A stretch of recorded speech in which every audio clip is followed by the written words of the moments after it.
thought you were just angry at Barry. I am.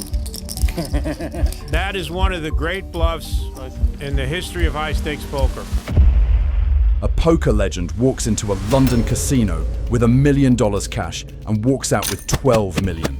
The casino calls it cheating. The courts call it something else entirely. And the answer to what actually happened sits in a legal grey zone that nobody saw coming. Phil Ivey didn't hack anything. He didn't mark cards or bribe dealers. What he did was notice something so microscopic that even the casinos themselves had no idea it existed. And when the dust settled, the real question wasn't whether he cheated, it was whether you can be punished for being too observant. August 2012. Crockford's Casino in London welcomes one of gambling's biggest names through its doors. Phil Ivey has 10 World Series of poker bracelets and over 30 million in career winnings. When someone like that shows up, casinos don't ask questions. They say yes. Private room, done. Mandarin-speaking dealer, no problem. Specific playing cards, whatever you want. An automatic shuffler instead of manual dealing. Absolutely. Ivey and his partner Kelly Sun played baccarat for 48 hours straight. They won £7.7 million. Then they tried to cash out, and the casino said no. No marked cards, no electronic devices, no evidence of traditional cheating whatsoever. But Crockfords refused to pay, arguing something felt wrong about the win. Ivey sued. The casino countersued. And what came out in court revealed one of the most brilliant gambling strategies ever conceived. Here's what actually happened. Casino playing cards have patterns printed on their backs. Most people assume these patterns are perfectly symmetrical. They're not. The cutting process during manufacturing creates tiny asymmetries along the edges. We're talking fractions of a millimeter, invisible to anyone not specifically looking for them. 3 hearts out there for him. 80,000 is the bet. I've got queen high, but I'll take a stab at it. And look at this! Re-raised by Jackson. Wow. To 170,000. Paul Jackson is willing. Kelly Sun discovered this flaw while sitting in a jail cell. She'd been arrested for defaulting on a casino marker after lending borrowed money to a friend who never paid her back. 3 weeks in confinement. Nothing to do but shuffle a deck of cards over and over. That's when she saw it. The diamond patterns on the card backs weren't centered. Some were cut slightly higher, others slightly lower. Once you notice this, you can distinguish high-value cards from low-value cards without ever seeing their faces. In baccarat, knowing whether the next card is likely to be a 7, 8, or 9 versus a 2 or 3 is everything. It turns a game of pure chance into something you can actually predict. But there's a problem. You can't just sit down and use this information. The cards need to be arranged first, sorted based on their edge patterns. And you can't touch the cards yourself in baccarat. The dealer handles everything. So how do you sort a deck without touching it?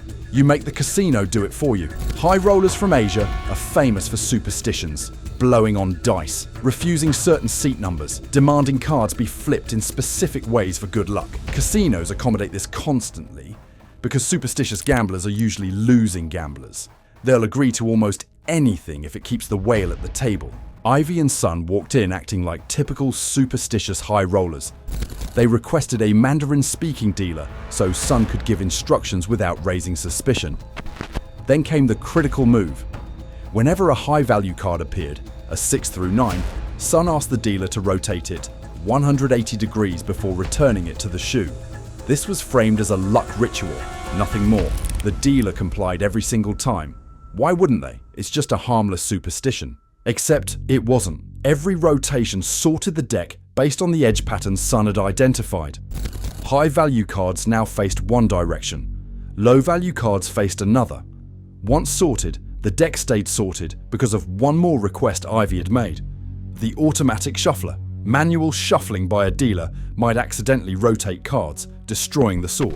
An automatic shuffler only randomizes the order of cards. It never changes their orientation. The sorted deck remained sorted hand after hand after hand. Now, Ivey knew what was coming before each hand was dealt. High value card next, maximum bet. Low value card, minimum bet. They weren't reading the future. They were reading the edges of the cards. And the casino had set up every single condition that made it possible. This wasn't their first rodeo either. For 9 months before London, Ivey and Son had been running this system across the world. Las Vegas, Atlantic City, Macau, Singapore. Over $20 million in total wins. Same requests at every casino, same edge sorting technique, same results. Then, Crockford's refused to pay, and everything unraveled. Other casinos started investigating. The Borgata in Atlantic City had already paid Ivey $9.6 million across 4 separate sessions. Now they wanted it back. The lawsuits began. Ivey's defense was straightforward. He never touched the cards. He never lied about what he was doing. The casinos agreed to every single condition he requested. If they handed him an advantage, that's on them.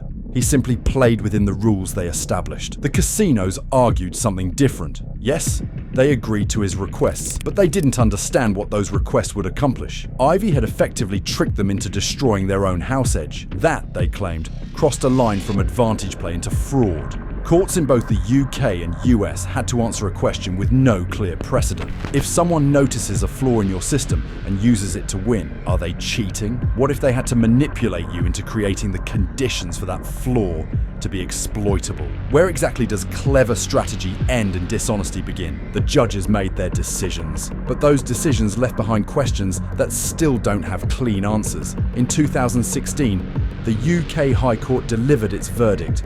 Phil Ivey lost. The judge acknowledged he hadn't marked cards or colluded with staff, but the ruling hinged on something more abstract. Ivey had obtained an advantage through deception. Not illegal deception necessarily, but deception nonetheless. The casino believed they were accommodating harmless superstitions. Ivey knew he was engineering a mathematical edge. That gap between what the casino thought was happening and what was actually happening became the basis for the court's decision. $12 million gone. Months later, a federal judge in New Jersey reached the same conclusion in the Borgata case. $9.6 million. Pay it back. Ivey appealed.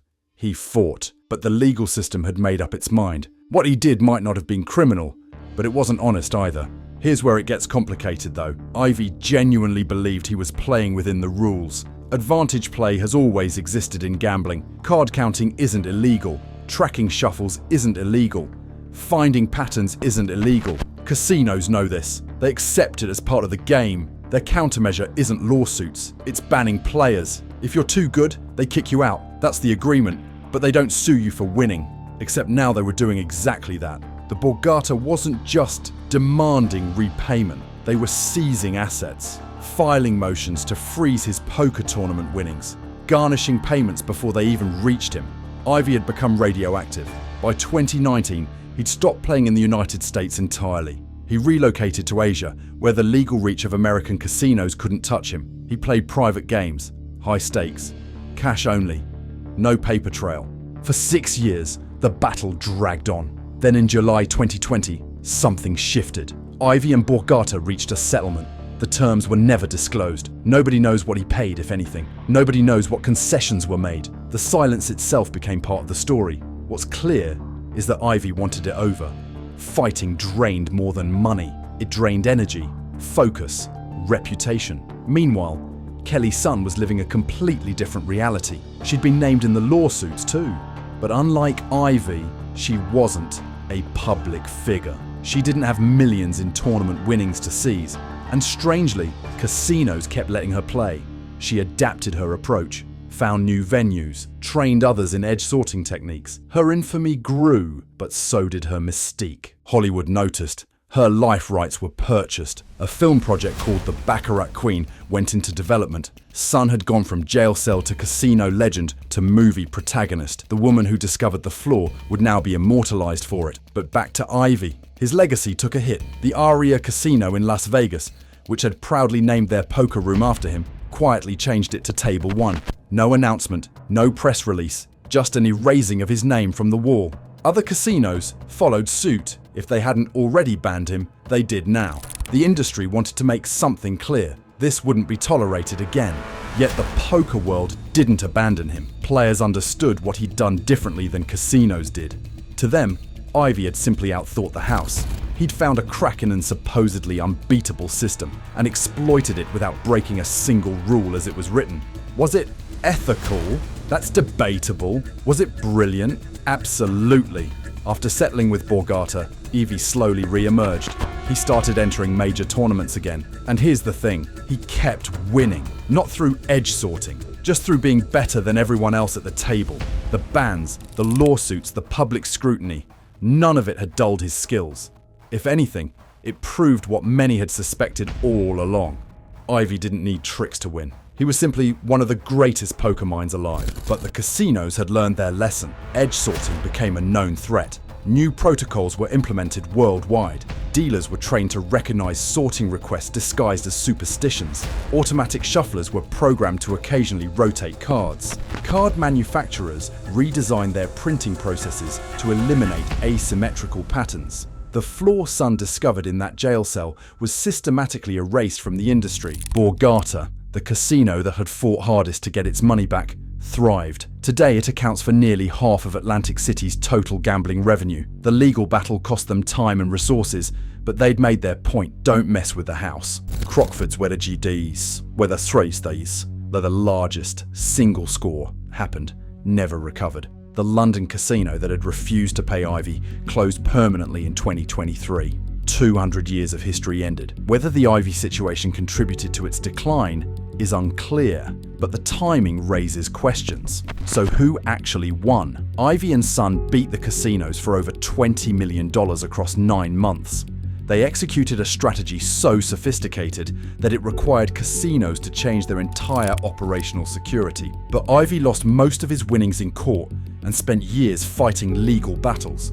His reputation suffered permanent damage. Sun fared better, turning notoriety into opportunity, but she too faced lawsuits and scrutiny. The casinos paid out millions initially, then clawed much of it back through legal force. They tightened security and eliminated the vulnerability, but they also revealed something uncomfortable. When the house loses, it changes the rules retroactively. They paid Ivey his winnings, then sued to reclaim them after realizing how he'd won. That's not how advantage play is supposed to work. What Ivey and Son did exists in a grey zone that the legal system struggled to categorize. It wasn't cheating in the traditional sense, but it wasn't fair play either. They manipulated casino staff into creating conditions that destroyed the house edge. The staff consented, but they didn't understand what they were consenting to. That's where the deception lived. Not in the cards, but in the gap between appearance and reality. Ivey walked into Crockford's, looking like just another superstitious whale.